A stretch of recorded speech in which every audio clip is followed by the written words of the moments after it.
Ibu yang dimuliakan Allah Subhanahu wa taala, perjalanan haji dan umroh ini perjalanan yang menuju Allah Subhanahu wa taala. Fi sabilillah. Hitungannya fi sabilillah.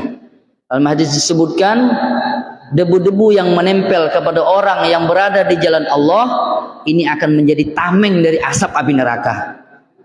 Masya Allah. Debu-debu yang menempel kepada orang yang berada di jalan Allah ini akan menjadi tameng dari asap api neraka. Bahkan banyak sekali hadis-hadis Nabi SAW menjelaskan orang yang haji dan umroh atau haji ataupun umroh, haji diikuti dengan umroh atau haji diikuti dengan haji, umroh diikuti dengan umroh. Ini mengangkat kefakiran, mengampunkan seluruh dosa, dan Allah Subhanahu wa taala berikan pahala jihad fisabilillah. Maka Bapak Ibu yang dimuliakan Allah Subhanahu wa taala, perjalanan haji dan umroh ini memang melelahkan Pak, Bu. Iya Pak Haji ya.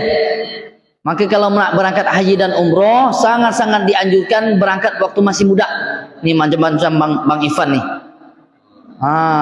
Kalau mau berangkat haji dan umroh sangat dianjurkan waktu masih muda. Umur-umur kita ini.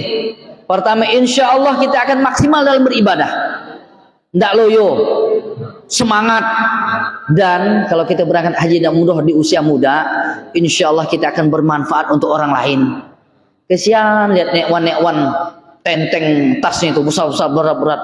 Membahas kita tepereh-pereh, kopernya besar-besar, masya Allah. Memang ada tim handling, tapi kadang-kadang ada satu dua keadaan koper itu tidak bisa ditangani oleh tim handling.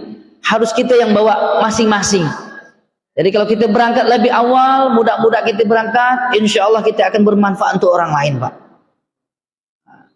Dan seluruh amal, baik di Masjid Nabi maupun di Masjidil Haram, semua amal dilipat gandakan oleh Allah Subhanahu wa taala. Di Masjid Nabi dikalikan 1000 kali lipat, di Masjidil Haram dikalikan 100.000 kali lipat, lebih baik.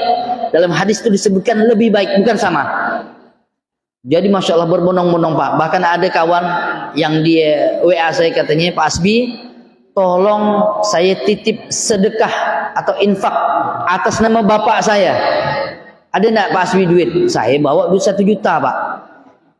Duit untuk uang saku itu 1 juta cuma saya bawa. Dia titip tuh untuk sedekah atas nama bapaknya 500.000. Saya bilang enggak ada. Hanya 200.000 saja. Kan 50 real kali 4.000 rupiah, kurang lebih 200.000. Saya ketemu dengan orang Indonesia. Jadi wajah orang Indonesia di Madinah atau Makkah itu kan kita ketahuan Pak. Oh ini orang Asia atau orang Indonesia. Saya tanya, Bapak Indonesia Malaysia? Indonesia katanya. Orang Jawa Pak. Saya tuh sampaikan ini ada amanah dari teman saya untuk atas nama bapaknya. Saya kasihkan kepada dia 50 real, 200.000. Jadi Bapak Ibu yang dimuliakan Allah Subhanahu wa taala, memang Masjidil Haram, Masjidil Nabi tidak ada kotak infak seperti kita yang berkeliaran. Masya Allah. Bahkan kita ada yang di tengah-tengah jalan, orang dicegah untuk infak kan. Masjid Nabi, Masjidil Nabi, Nabawi dan Masjidil Haram tidak ada kotak infak. Tapi pembangunannya Masya Allah tabarakallah, tidak berhenti-berhenti Pak sampai hari ini. Jadi gimana kita infak? Diarahkan oleh mutawif, diarahkan oleh tour leader. Kalau mau infak katanya kepada ini orang-orang yang sedang bekerja. Jadi dia itu berdiri, tercagat bahasa kita. Udah kita nak datang sholat fardu atau balik dari sholat fardu, dia tercagat. Kita tahu Pak, dalam hatinya dia itu minta sumbangan, cuman dia tidak ngomong. Tidak ngomong dia. Jadi kita yang pandai-pandai, siapkan uang real. Kalau 5 real Pak lumayan juga. 5 real dia 20.000 pun duit kita. Jadi mamang masih banyak dosa, saya masih banyak dosa. 5 real saya hitung 4 kali 5 20.000, sadang juga aja. Jadi kalau kita siapkanlah uang-uang kecil 1 real, kan ada yang 2 real, siapkan. Artinya kita bisa banyak berbagi Pak, banyak berbagi. Jadi Bapak Ibu yang dimuliakan Allah Subhanahu wa taala, saya singkat saja. Perjalanan haji maupun umroh ini perjalanan fisik. Namun oleh Allah Subhanahu wa taala tidak ada yang mustahil. Secara fisiknya mungkin dia tidak mampu kita lihat, tapi kalau Allah Subhanahu wa taala berikan kemampuan, tidak ada satupun yang menghalanginya. Ada ibu-ibu, Masya Allah. Saya khawatir dengan ibu ini, nekwan-nekwan. Karena kalau umroh ini kan tidak ada batasan usia selama dia masih sehat dan ada yang mendampingi. Itu biasa Pak dari travel. 60 tahun ke atas, sehat, ada yang mendampingi. Saya khawatir dengan hewan-hewan nih, orang Sungai Raya. Bisena de tawaf, bisena de sa'i. Karena Masya Allah, tabarakallah Pak, Bu, saya sendiri itu merasakannya tawaf dengan sa'i itu, panat kaki tuh. Ya Allah, betul lah. Panat kaki, tapi karena ramai, karena suasana dan keadaan kita tersemangat. Akhirnya saya lihat semangat itu. Nekwan, semangat nekwan. Mau semangat, Masya Allah, sambil zikir, sambil talbiyah. Selesai juga Pak. Dan yang paling heboh Bapak Ibu sekalian, yang paling heboh haji maupun umroh memang jemaah Indonesia. Iya Pak Bu ya. Paling heboh jemaah Indonesia. Waktu tawafnya ke waktu sa'inya itu paling heboh jemaah Indonesia. Kompak.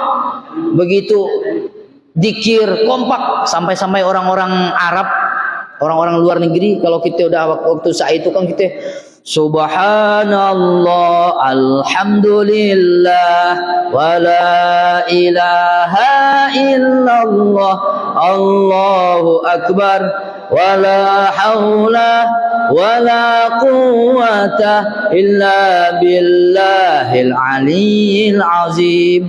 Kan setelah sa'i kan dikirnya itu Pak, dipimpin oleh mutawif. Dan kompak, Masya Allah, satu ruangan sa'i itu heboh oleh suara dikirnya jemaah Indonesia. Jadi orang-orang Arab sambil live streaming itu dengan orang jemaah Indonesia. Kalau orang jemaah yang lain itu enggak. Makanya yang kemarin sempat viral kan, jemaah dari Indonesia baca salawat ya lal waton, ya lal waton, ya lal waton, ya lal waton. Nah, itu sempat viral. Artinya semangat luar biasa Pak. Kekuatan fisik itu tidak bisa kita ukur dengan akal kita. Kalau Allah Ta'ala mampukan, insya Allah semua mampu. Bapak Ibu yang dimuliakan Allah Subhanahu Wa Ta'ala, terakhir penutup Pak. Kalau kembali ke tanah air dari tanah suci Madinah dan Makkah, pastinya semua jemaah baik haji maupun umroh yang dibawa bekal oleh mereka adalah oleh-oleh. Betul nggak Pak Bu? Oh Allah Pak, Masya Allah. Adik kawan saya ini dari Naram, dia 3 beranak. Emaknya, kakaknya dia, Dedi ini 3 beranak. Habis jual tanah, alhamdulillah sebab itu Allah Ta'ala berikan umroh. Dia bawa uang tuh 10 juta untuk belanja. 10 juta Pak. Jadi di Masjid Nabi, di Selamat di Madinah belanja. Kemudian waktu kita istirahatnya waktu dari Madinah, mikotnya di Bir Ali. Di Bir Ali ada sempat ada belanja kan, ada sebelum kita masuk ke Masjid Bir Ali itu ada beberapa tokoh belanja lagi. Kemudian di rest area, kan nanti kita istirahat sebelum sampai ke Makkah, kalau dari Madinah nanti di rest area itu ada orang jual martabak, ada jual kurma, ada jual macam-macam. Itu belanja lagi. Memang saya lihat, saya belum tahu nominal yang dibawa. Sampai lagi di Makkah, Masya Allah, kan ada beberapa hari di Makkah pun belanja lagi. Sampai Bapak Ibu sekalian, ada orang-orang kulit hitam, wallahu alam orang mana itu, ilegal, di jualan tuh di tepi jalan, jual Roma Pak, jubah-jubah tuh. Haji Medi mana? Adik Haji Medi. Haji Medi pesan ke saya nanti Pak Ustadz, Ustadz banyak-banyak bawa pakaian katanya. Nanti ada orang jual sinun Roma. Yang lelong katanya, murah-murah 20.000. Inyan ke jubah 20.000. Begitu selesai sholat fardu, Bapak Ibu sekalian di Makkah. Waktu Madinah saya cari, adanya orang jual lelong yang murah-murah.